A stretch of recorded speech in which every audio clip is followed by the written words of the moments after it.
yeah, with this kind of session, we're trying to bridge this gap and show you guys the projects that are maintained by the Cloud Native Foundation, and just to you guys see the value in this kind in the open source projects in the CNCF.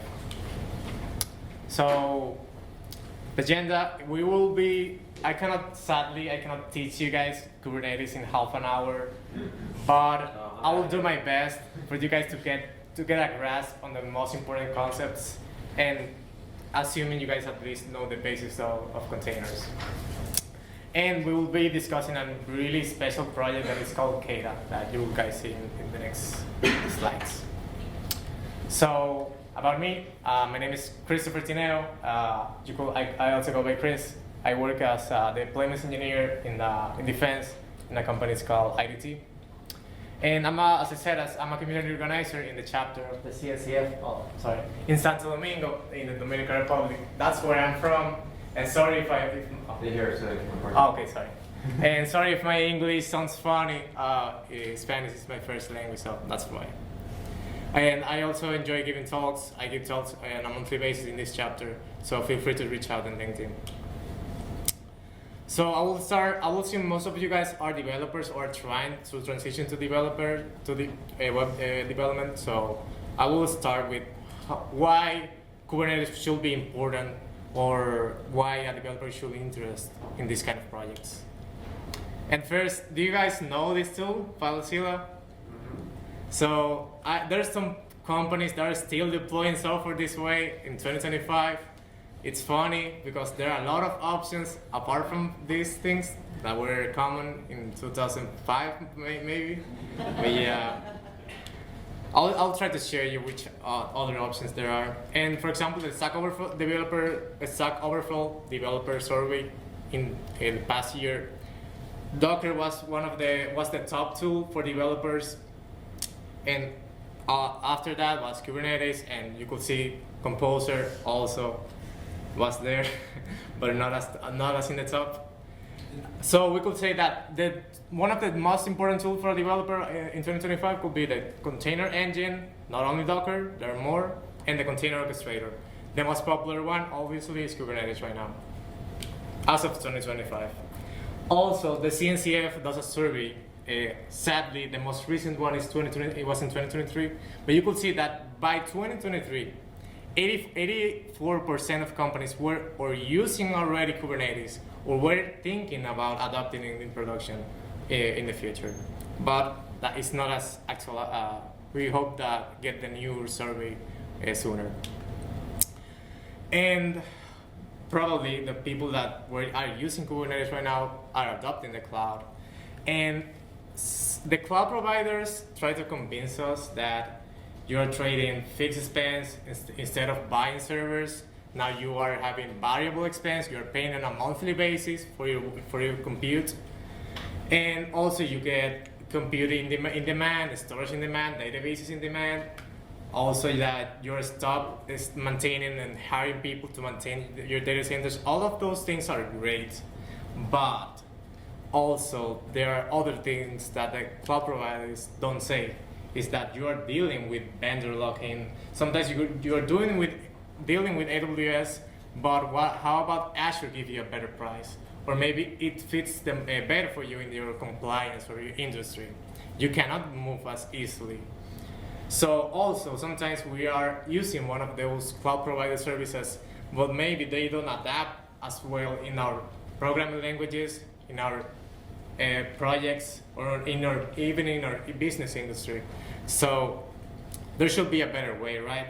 In the open source ecosystem, it will be ideal that as developers, you guys code and build once your project, but you could deploy everywhere you want. And the business manager, the business owners are the one deciding where is the best place based in terms of the money we're spending or the platform that adapts the best to our business.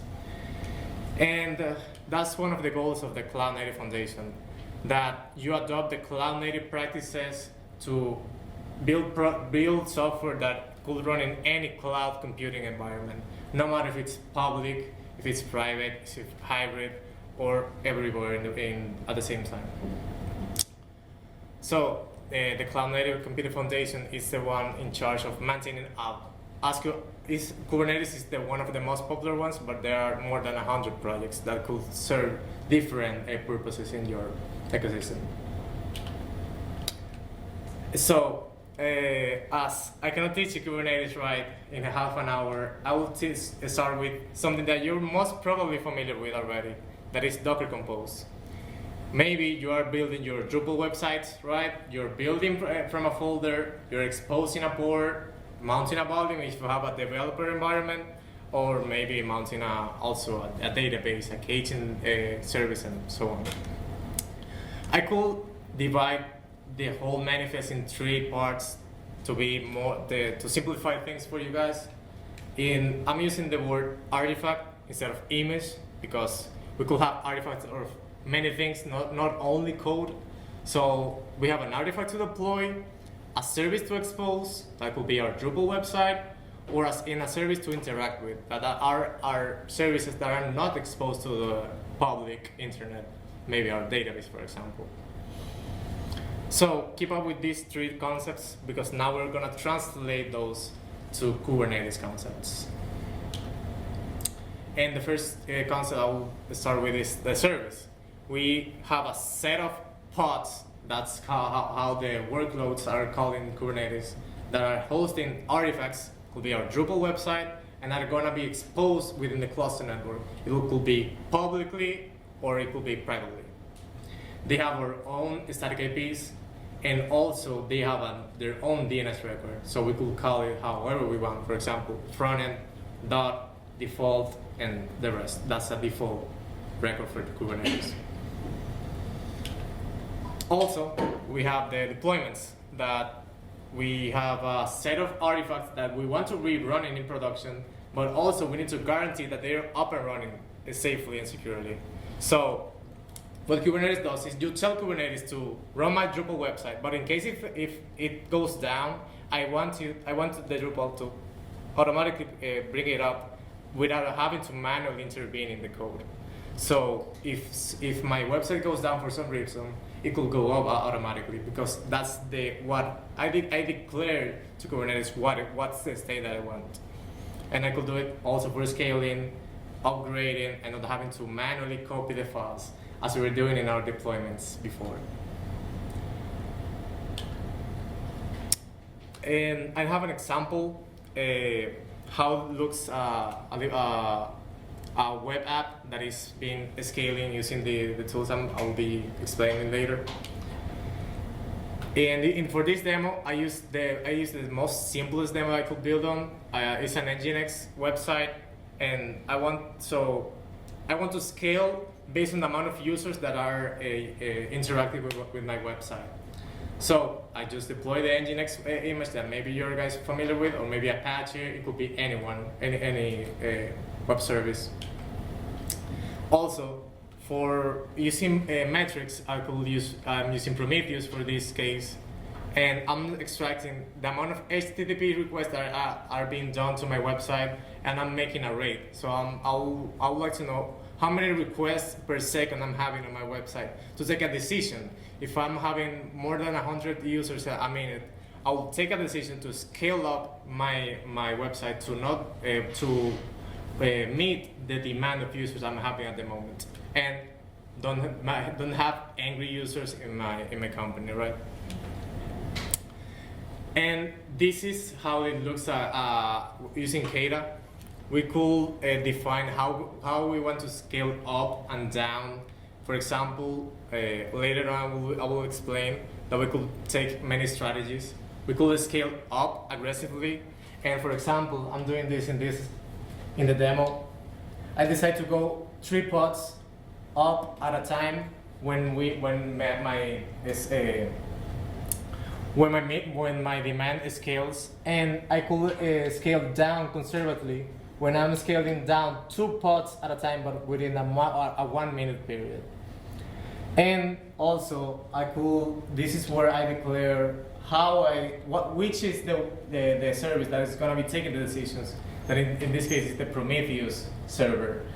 the Prometheus server extracts the information from my website, and the Prometheus service knows how many users are actually going to my website at the moment. And here is where I decide the threshold. I decide that when there's 2 connections per second, 2 users per second entering my website, I want to scale up 3 pods at a time. I have a GIF of how it looks in real time, and I have this is a bash script that is simulating 100 concurrent users, and in total it does till it hits 1,000 users. So you could see in progressively as it's scaling the request, also the amount of replicas I'm getting of my application is also increasing at the time, at the same rate I declared before.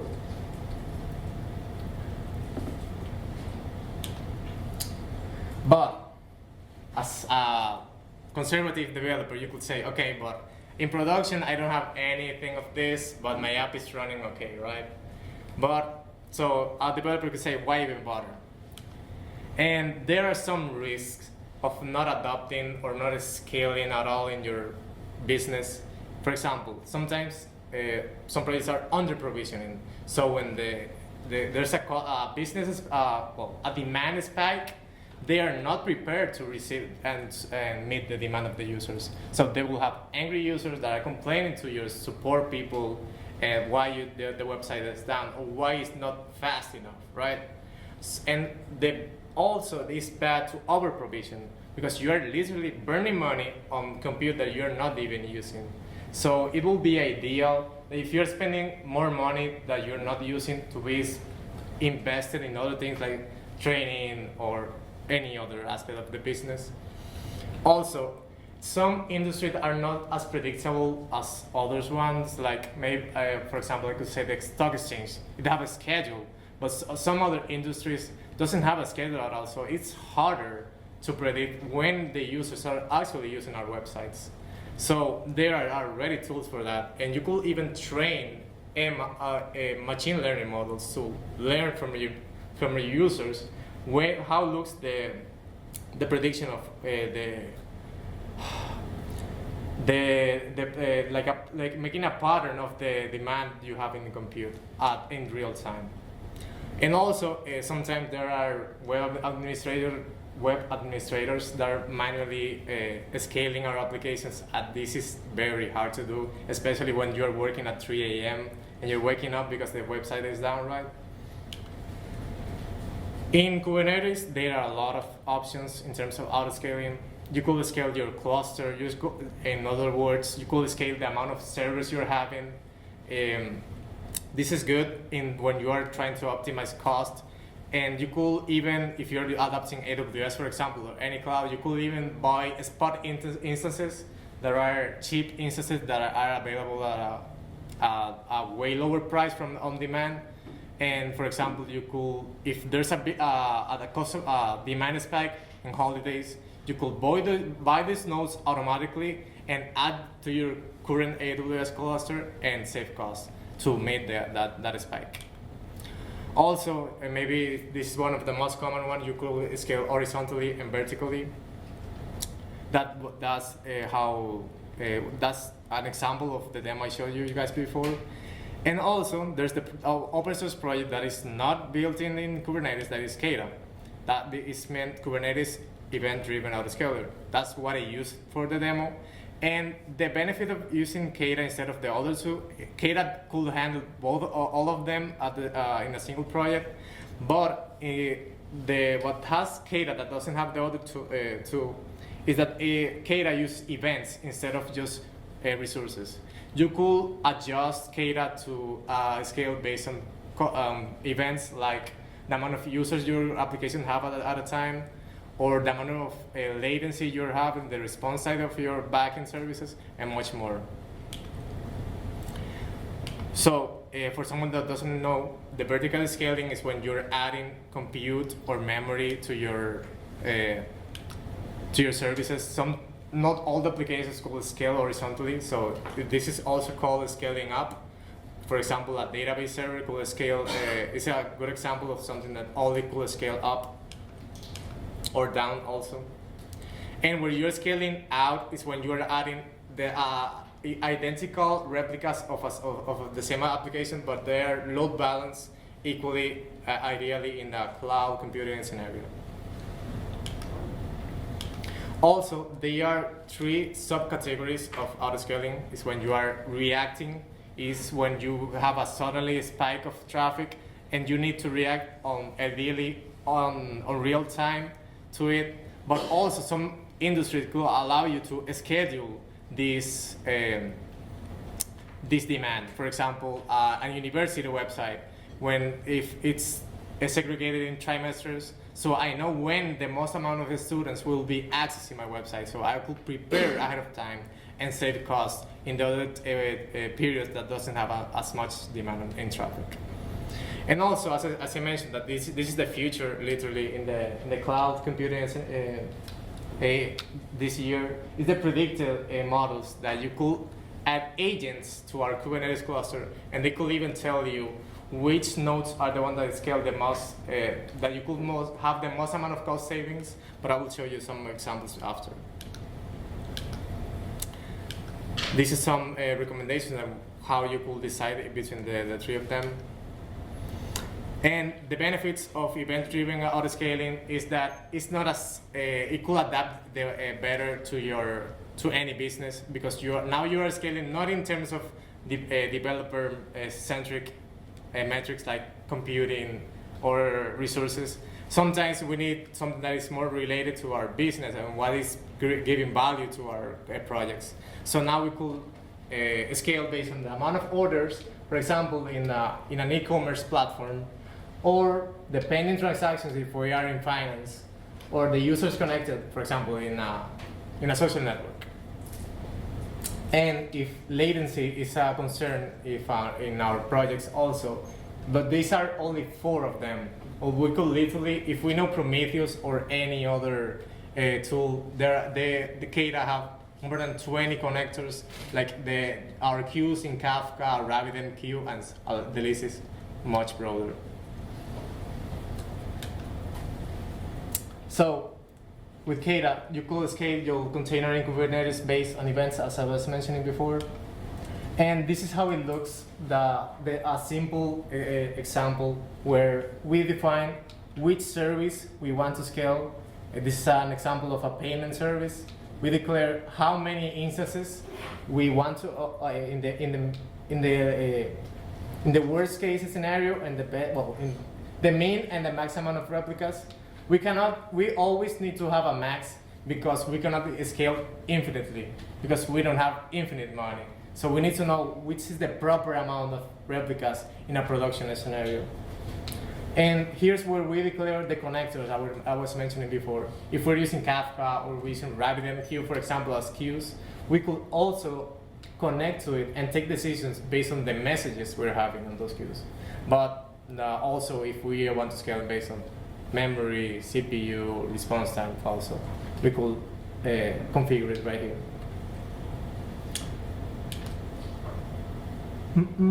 So, in conclusion, the main question I will have if I was listening to this conference is, how should I scale? Now, how does all of this adapt to my project? And sadly, it depends. It depends in the industry you're working on. It depends on the type of project. Is it a web-based project or is it a backend service?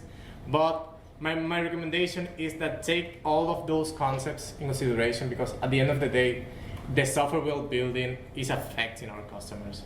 And so if we could improve their experience, it will be it's a win-win scenario where we will have the better experience for our users, but also we are saving a lot of money for our business. So in recommendation is always scale up aggressively, but scale down conservatively. But at the end of the day, it depends. This is an example how it will look like when we are using predicted autoscalers, where it's Cas AI installs an agent in your servers on-prem or in the cloud, and it could tell you how it looks. It makes a prediction of the cost savings you could have in your cluster based on the nodes you're currently having and the potential decisions you could make to adjust your cluster to nodes that could adjust better in your current workload. For example, it could give you which nodes you should ideally having based on the current amount of demand you're having in the history. But there are also good open source options such as Carpenter that it's an AWS project that could buy on demand nodes that are more cheaper in your cluster. And the Knative.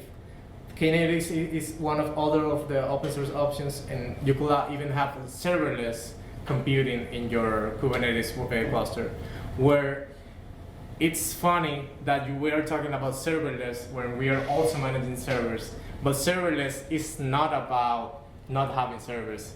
It should be, it's good having serverless because now we could scale to 0.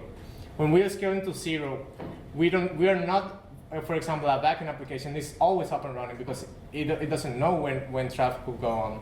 But when we are able to scale to 0, if we are not using our application, it could shut down and only turn off when it's meeting a traffic at the moment. So this is something we could have with Knative and some of the other serverless projects. So, if you're more interested in these projects and topics about DevOps and Kubernetes, the platform I would recommend you guys the most is CodeCloud. This is where I learned almost everything I know, and they're giving out 3 months for free. You don't even need to add your credit card. So I think it's the best value right now. So if you guys are interested, I should invite you guys to check their website. It's pretty good. Yeah, good. They have topics they cover Kubernetes, Docker, AWS, Azure, Kafka, and much more. And yeah, if you like what I shared, feel free to connect on LinkedIn. And yeah, and if you guys are interested in the Cloud Native Computing Foundation or any of their events or projects, feel free to connect, and I'm happy to share.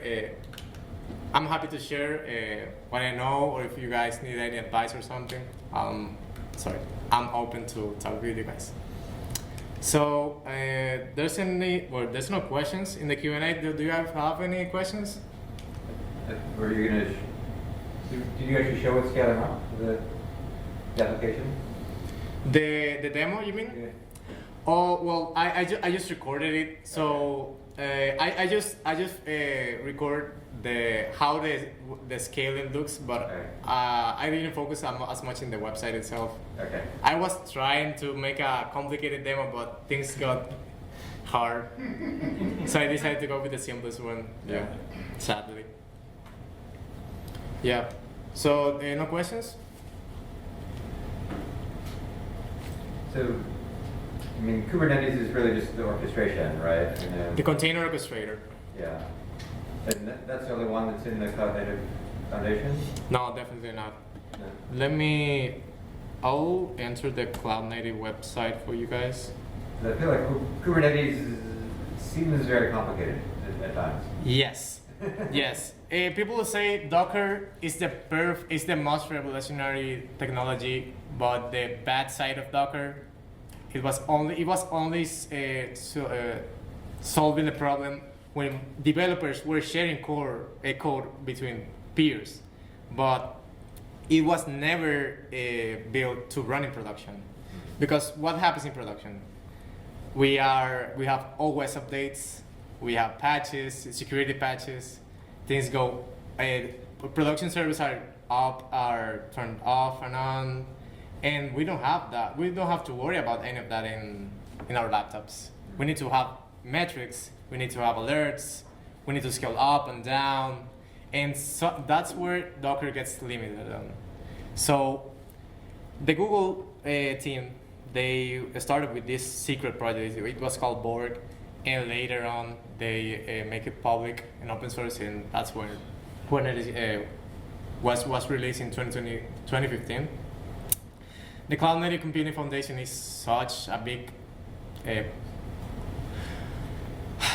it's like a community of communities. Like because even in each project have their own communities, and they have their own separate events, even conferences, and you could see the amount of people they could gather in the KubeCons, for example. But the most value you guys could see if you're starting out is the amount of projects, because, for example, we are paying a lot of money for AWS and Azure to provide us their services that are not open source, and most importantly, they will probably not adapt to our business requirements. And the CNCF are being in charge for these past 10 years to solve problems like CI/CD, GitOps, security, compliance, even supply chain security. When we are even signing the commits, the pushes to our container registries, and securing in the runtime that we are all running a signed and verified container images. And there are a lot of projects. For example, Argo CD is the industry standard when we're talking about continuous deployment, Cert Manager for TLS.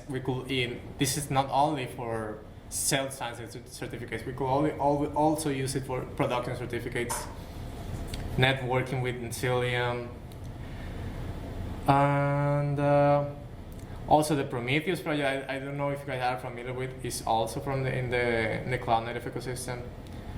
And yeah, there are a lot of interesting projects that are not as popular as Kubernetes, but definitely they are worth people to see if cloud proprietary service could be also solved with one of these open source projects, because the cloud native, they invest a lot of money and time to ensure that they are compliant and with the industry standards in place. Yeah, so I invite you guys to check their website. Hopefully you guys could go to one of their events. They have the KubeCons are the biggest ones, but they also have community smaller events. They're currently having the nearest communities in New York City. Yeah, but hopefully we'll have also a community in Philly soon. So yeah, see you guys there. Any more questions?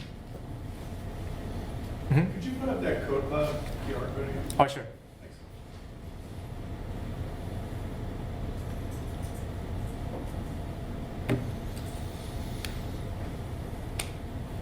Oh. So yeah, I will be